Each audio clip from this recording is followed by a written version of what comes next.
आप रुक जाइए, मौसम बहुत ज्यादा खराब है। मुझे तो समझ नहीं आ रहा।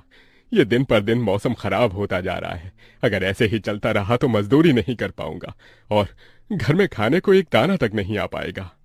तभी बहुत तेज आंधी तूफान चलता है। अरे देखो जरा देखो, कितनी तेज तूफान चल रहा है। अरे महेश बेटा, तू झोपड़ी के ऊपर तिरपाल तो लगा कर आया था ना? हाँ बाबा, लगा दी थी तिरपाल। और उसके ऊपर तूने ईंटें रखी थी या नहीं? बाबा, ईंट रखना तो मैं भूल गया। महेश के इतना कहते ही झोपड़ी के अंदर बारिश की वजह से पानी टपकना शुरू हो जाता है।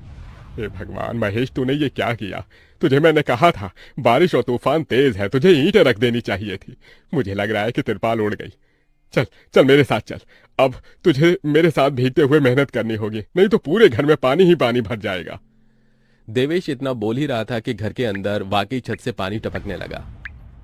हाँ पिताजी, आप सही कह रहे हो, चलो चलते हैं जल्दी से। दोनों बाप बेटा बारिश में बाहर निकलते हैं और झोपड़ी की छत पर तिरपाल को सही से लगाना शुरू कर देते हैं। अरे बेटा, ईंट को अच्छे से रखना, कहीं ईंट गिर न जाए। ठीक है पिताजी, सही सही रखूंगा। महेश इतना कहकर अच्छे से ईंट से तिरपाल को दबाने लगता है, जिससे छत ढक जाती है और झोपड़ी में पानी टपकना बंद हो जाता है। लेकिन इसी के चलते हुए बेचारे दोनों के दोनों बहुत बुरी तरह भीग जाते हैं।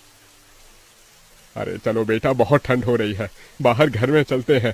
चलो, बरसात में मौसम बिल्कुल ठंडा हो गया है। हाँ पिताजी, आपने बिल्कुल सही कहा, चलिए। जब दोनों बाप बेटा घर के अंदर आ जाते हैं तो मेघा उन्हें सूखा कपड़ा देती है और अपना शरीर पोंछने के लिए कहती है। आप लोग अपना शरीर पोंछ लो और सूखे कपड़े पहन लो, नहीं तो ठंड लग सकती है। मेघा के दिए हुए कपड़े दोनों पहन लेते हैं। तभी बीमार शकुंतला बिस्तर पर पड़ी हुई मेघा से कहती है। अरे बेटी, तूने खाने के लिए कुछ बनाया नहीं? माँ, मैं बारिश के रुकने का इंतजार कर रही हूँ। घर के अंदर खाना कैसे बनाऊंगी? सारे में धुआं ही धुआं हो जाएगा। मेरी दवाई का समय हो गया है और मुझे भूख भी लग रही है। ठीक है माँ, मैं कुछ करती हूँ। मेघा अपने सिर पर एक सफेद कट्टा रखकर बारिश से बचते हुए बाहर से कुछ ईंटें लाकर घर के अंदर ही छोटा सा चूल्हा बना लेती है और उसी पर खाना बनाना शुरू करती है। अरे बेटी, पूरे घर में धुआं ही धुआं हो गया है। पिताजी, खाना बनाना भी तो बहुत जरूरी था।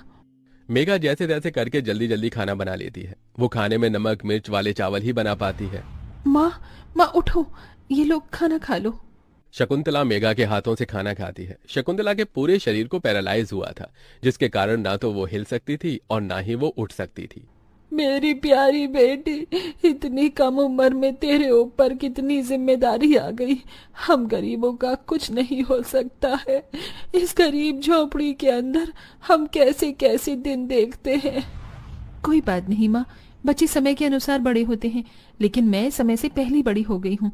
आपको तो खुश होना चाहिए।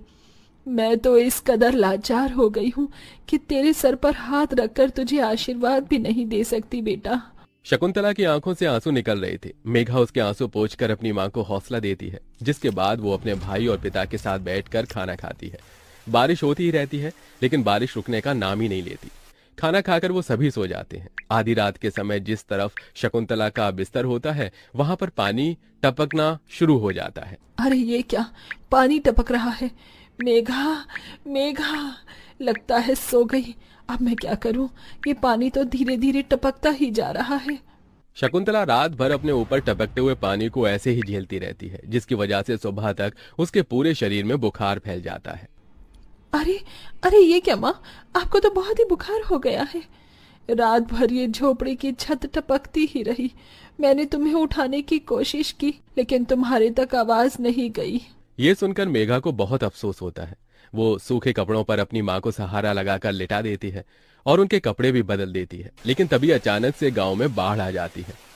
अरे अरे, ये क्या हो, यहाँ तो पानी भर रहा है। अरे लगता है गांव में बाढ़ आ गई है। अरे हम लोग क्या करें? अरे बेटा महेश, अरे भाई, अपनी माँ को कंधे पर उठा, नहीं तो हम सभी बह जाएंगे। अरे पानी में कोई जुगाड़ करता हूँ बेटा। देवेश फौरन घर के बाहर जाता है। जहां वो आसपास देखता है, उसे एक रेडी दिखाई देती है। देवेश उसे लेकर आता है, जिस पर शकुंतला को लिटा देता है। अरे चारों तरफ पानी ही पानी हो रहा है, हमें अब यहाँ से जाना होगा, नहीं तो पानी में हम डूब जाएंगे। तभी अचानक से उनकी झोपड़ी पानी में डूबकर बह जाती है।